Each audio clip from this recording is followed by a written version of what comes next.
This maze is so hard. They did so narrow at the bottom.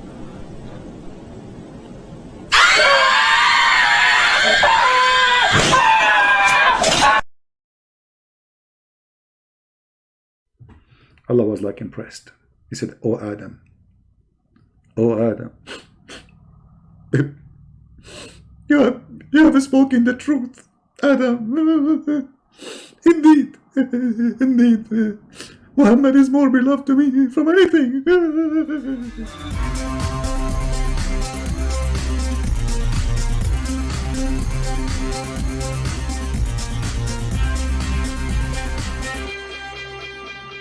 Alright, hello everyone, and peace of Christ to all of you. And here we go, we are back, and we have no answer still from any Muhammadan in the world. This is a cult which nobody knows what it is about. It's a cult where they are following, but they don't know what they are following. And we prove to you every day the same story. And when you get them in the corner, they lie. Like yesterday, we have an African Muslim. He was willing to accept that Shaitan is a black person because the white only is the pure. You believe it? You believe it? How converting to Islam can make you deny your own race, become racist? When we say to him, the Prophet said the black dog is the devil, do you believe it? He said, yes, I agree. And he is an African. Do you believe it? So this cult, not only it's a brainwash cult, it's a filthy drug. Imagine if this statement was said in CNN or Fox News that the black dog is the devil. This person and all the Muslims will go crazy, says this is racism. But as long the Prophet said so it's okay. If I am the one who said so, man, that will be horrible. But just say the Prophet says so, even if it's about poo-poo, the poo-poo will turn honey for them. This is the story, and let us start.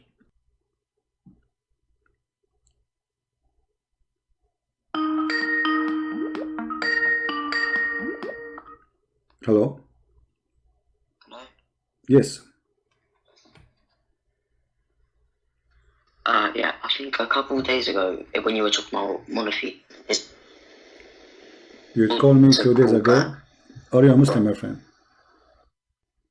excuse me? Are you a Muslim? Are you a Muslim? No, I'm an ex-Muslim. Oh, okay. So what do you like to say to us? Go ahead. I wanted to think, because so for over a year, nearly a year now, I think, I've left Islam, but I wanted to try a new religion, and right now I'm seeing Christianity at the moment. Okay, but I what? just had a couple questions Yeah, what make you leave Islam to first? Why? ask you. What? Why you left Islam? What make you leave Islam? Well, most of the violent verses, like kill the non-believers and all that. So How you see Muhammad today? Like, do you see him as a false prophet? Do you agree as a false prophet? Yeah. Okay. So what? Yeah. Okay, go ahead. So he's a false prophet according to you. That's wonderful. So what do you like to say to me so I can help you maybe? Yeah. All right. First, in the Bible, in the Old Testament, why was there like so much death, so much violence in it? This is the question. This is the question. Okay.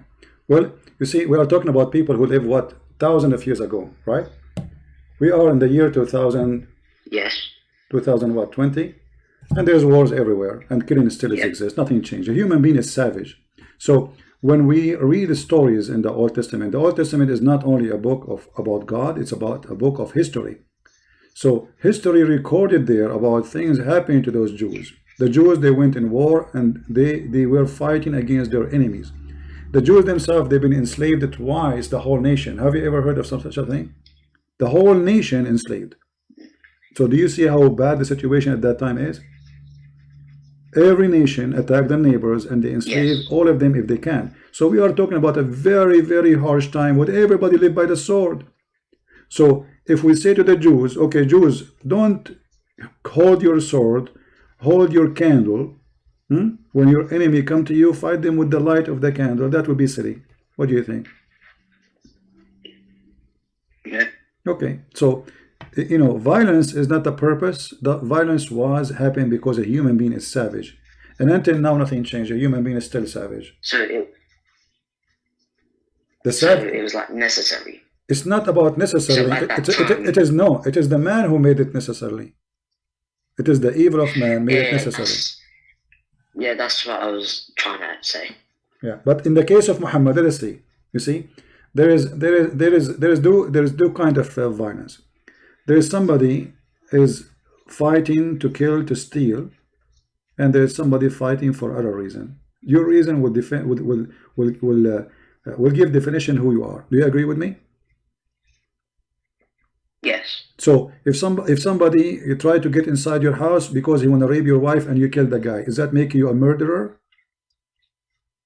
No, that's just you defending. But it's violence. But we have to agree. You killed a man, correct? Yeah. Okay. So killing. There's killing and there's a murder. Muhammad is a murderer. He attacked just to get get the money of the neighbors. You know, even the Quran says in chapter 9, verse number 28, if you fear of a poverty, Allah will enrich you from other sources. What is that sources? Attack the Christians and the Jews to get their money. So the war reason, the outside is like for religion purpose, but Muhammad, he want their money. If you pay me jizya, you will live. Muhammad is a gang leader, is not a prophet.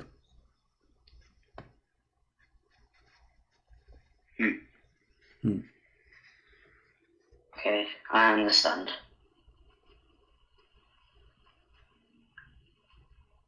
Thank you very much. You're welcome.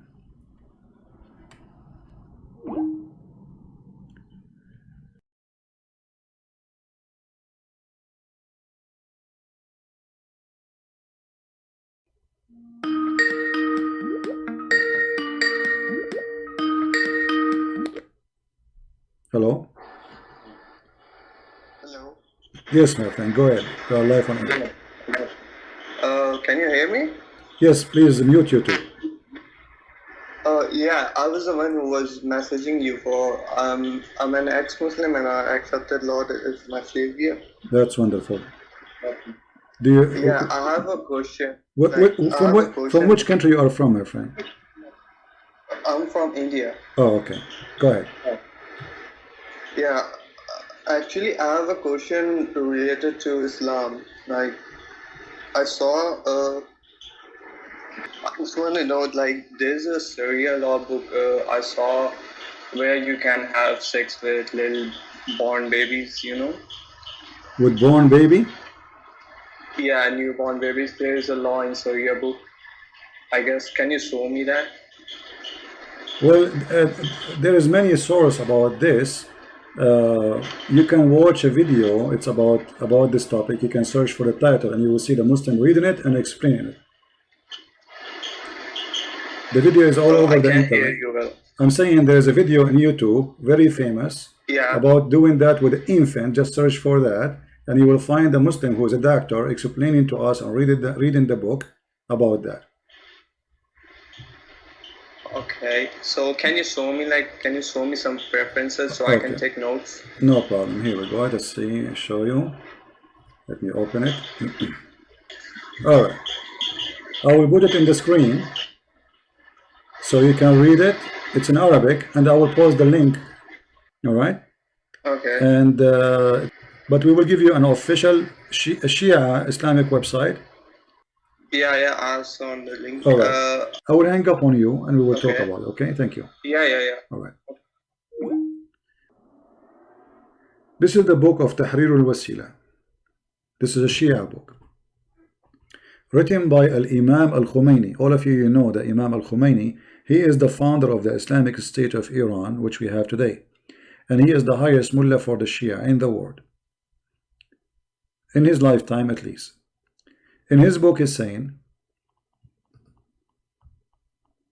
the book of Tahrir al-Wasila, volume number 2, page number 241.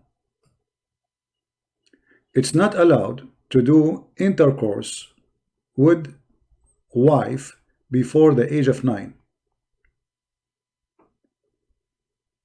Regardless if this was sex of continue or discontinue, which means every day or from time to time.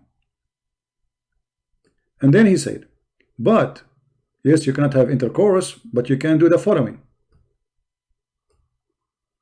وأما سائر الاستمتاعات كاللمس بشهوة والضم والتفخيذ فلا بأس بها حتى في الرضيع. But all kind of sexual entertainment or enjoyment by touch with desire, or hugs with desire, or putting your private part between her thigh, it's okay, even if it is an infant. Even if it is an infant. And I gave you the link. You can use Google Translation. Here we go. This is an official library of the Shia, and I think it is sponsored by the highest mullahs of Iran. Online Shia library. And by the way, this library does not only have Shia books, it has Sunni books too. It's a library. All right, so it says Shia library, but doesn't mean that the books there, all of them, they are Shia. It have all books. All right, yeah. And you can search in YouTube about a video of me debating a guy about the same topic, about doing it with infant, and he was saying, yeah, so what? What the problem? Allah, he says so. So what? Allah says so. So what the problem? What the difference between the Shia and the Sunni? There is no difference except that the Shia, it's like it's two faces of one coin. Both of them, they are violence. Both of them, they worship and full of fairy tale stories. But they have different resource of books. And the Shia, they are more into worshiping Muhammad and his family. Actually, worshiping his family is more important than Muhammad himself. And the Shia, they believe that Muhammad and his family, they are created from the lights of Allah. They are not, yes, they have a human flesh, but they are light. They are not a human like us. And they used to be stars in the forehead of Allah. And everything is created by their light. However, the Sunni, they have the same thing, the same garbage. Let me find you the hadith of the Sunni to show you it's very similar, but the difference between them is a huge. At the same time, both of them, they worship Muhammad at the end of the day.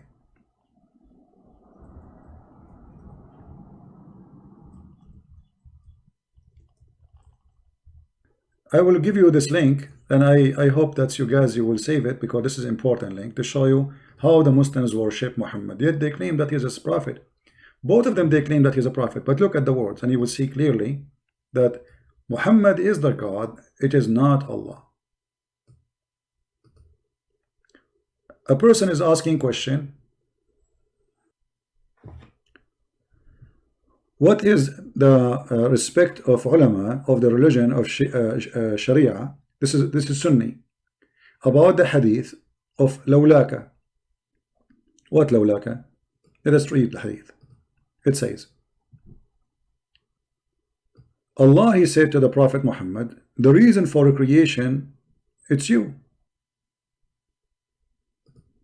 The answer of the scholar is, indeed, the Prophet of Allah, sallallahu alayhi wasallam, which means Allah pray on him and salute him, is the reason for the creation of Adam, peace on him, and the universe. If the Prophet of Allah was not in existence, then the throne of Allah, the arsh, the chair of Allah, the board of Allah, the pen of Allah, the sky of Allah, the earth of Allah, the heaven and the hell of Allah, the trees and the stones, they were not created, they will not exist.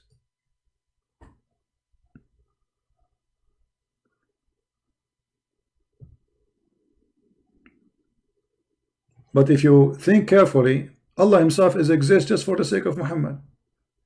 Allah will not have a throne if there's Muhammad, there's no Muhammad. Why Allah have a throne? For Muhammad.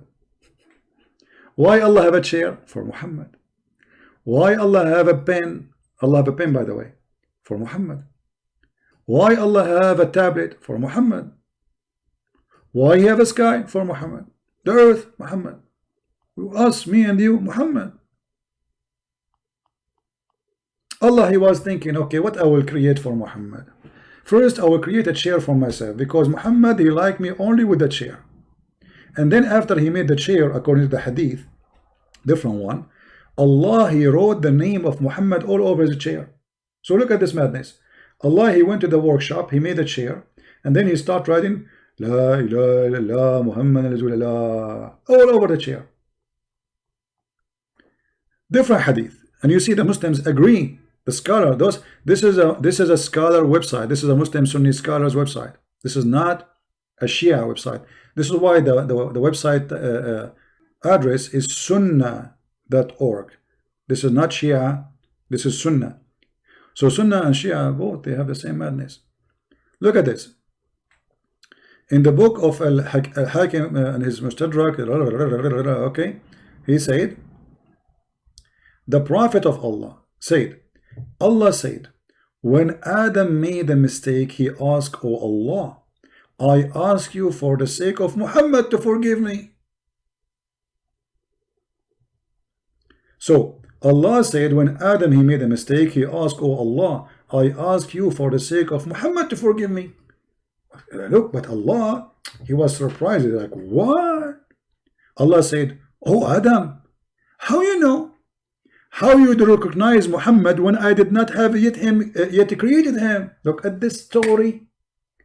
Brother, Prophet Muhammad is not created yet. Yet Adam, he said to Allah, forgive me for the sake of Muhammad. So Allah is saying, like, what the heck? How you know about Muhammad, man? I did not create him yet.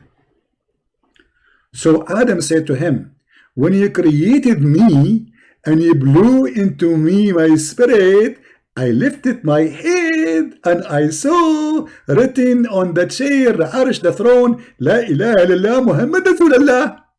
Huh? So when Allah created Adam, he looked up and he saw in the chair the name of Muhammad.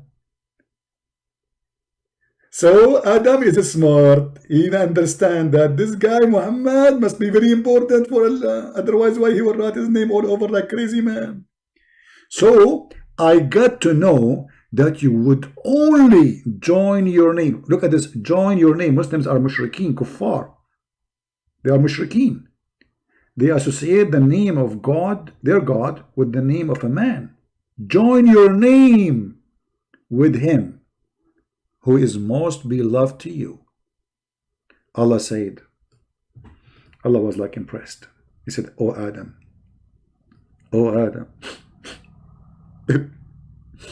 you have spoken the truth, Adam. Indeed, Muhammad is more beloved to me from anything. This God, he is obsessed with Muhammad. That's it. There's nothing important in the world. That's Muhammad. That's it.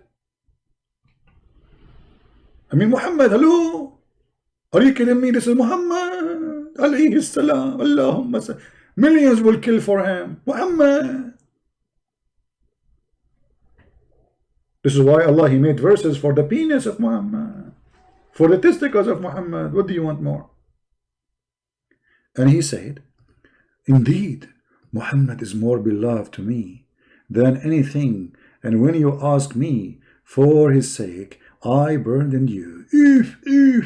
Okay, let me ask Allah to burden me. Allah, burden me for the sake of Muhammad testicles. As long as you love everything about Muhammad, I'm sure you like his testicles. What a garbage religion. And you read the rest of the stories here is the same madness. Not only that, actually, even Isa himself. Isa is supposed to Jesus. This is Isa. How Isa come? Don't ask me. Allah revealed to the Prophet Isa, alayhi salam, peace on him. He said, "Oh Isa, Isa, have faith in Muhammad, and order your nation to do the same." Even Isa, he been ordered to follow Muhammad. Muhammad wasn't exist here, but Allah told him you have to follow Muhammad. If Muhammad was not to exist, I would not create Adam, nor I would have made the heaven or the hell. So for sure, Isa, he said to him, yeah, exactly. I mean, Allah, everything was created for one reason, Muhammad. I mean, I have a rabbit right now walking in my yard. Why is exist? For Muhammad. Hey rabbit, how are you? Honestly, I have a rabbit in the yard. What are you doing there, man? Good. Look at this rabbit looking at me, and he is moving his lips. I think he's saying Shahada. Allahu Akbar. Trust me, in the madness of Islam, you will see everything. A goat saying Shahada. A dog reaction for takbir.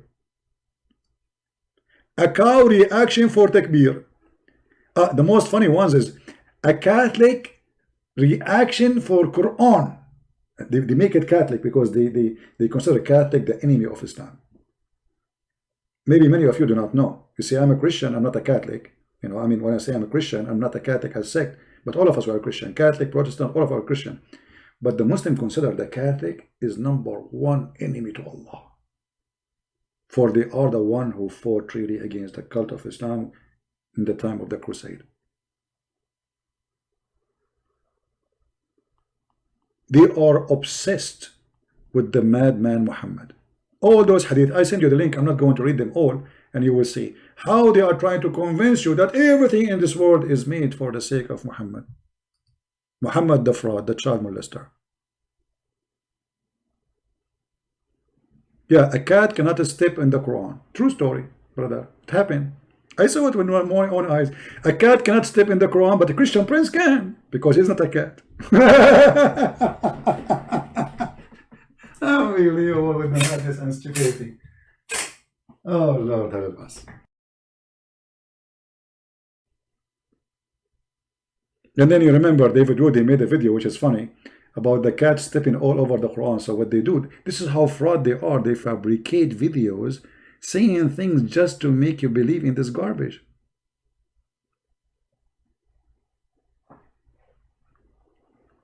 Again, you see, about people who leave Islam, if somebody he call, let us say somebody call and he is not being truthful, regardless who is he, it's not me who can judge. I can examine the person, but I do not know who is calling me.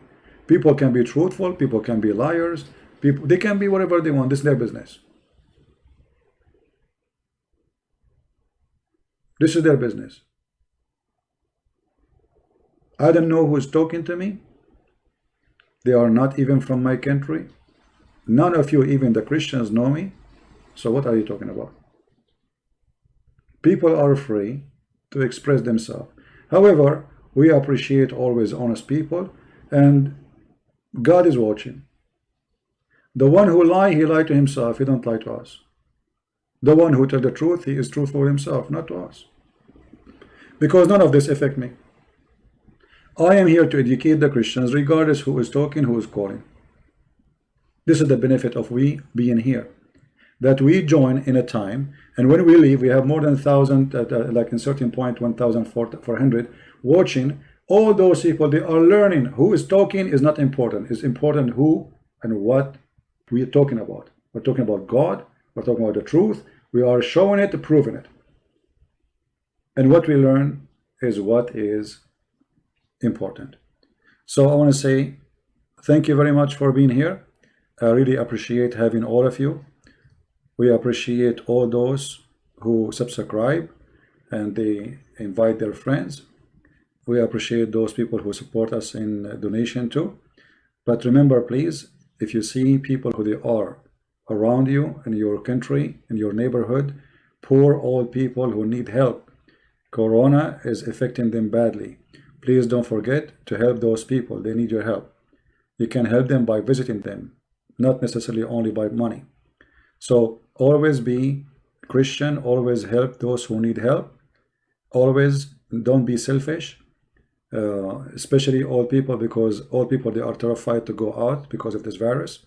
So if you know really someone is old, you don't have a family to take care of him, please, I encourage you to visit them and do anything you can do for those people.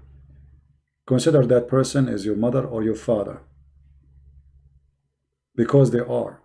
Jesus says, I was hungry and you feeded me, thirsty and you gave me water, a prisoner and you visited me. So those things you do, what you are doing to Jesus. Those people are Jesus on earth.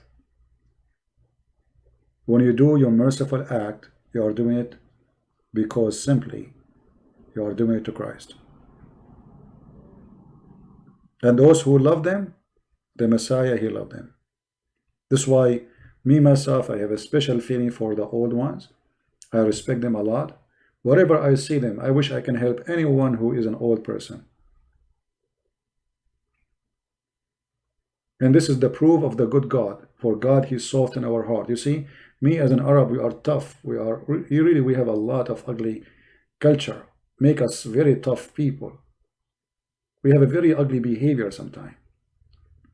Yet the Lord, the God, the good God, he softened the heart of a human being. Even the one who have a heart of a rock. When he see an old man and old women, he do help. So what about we follow the Messiah, who is everything about him, is about softening the heart of a man. Love your enemy, not only an old person.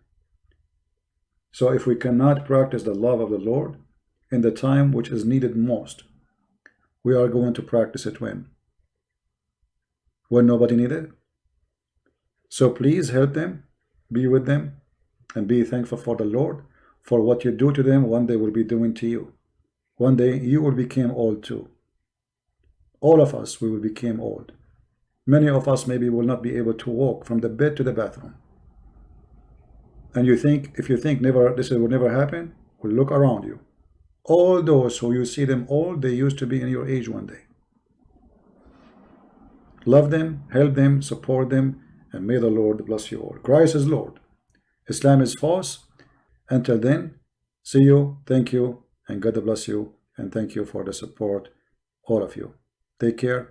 Bye-bye.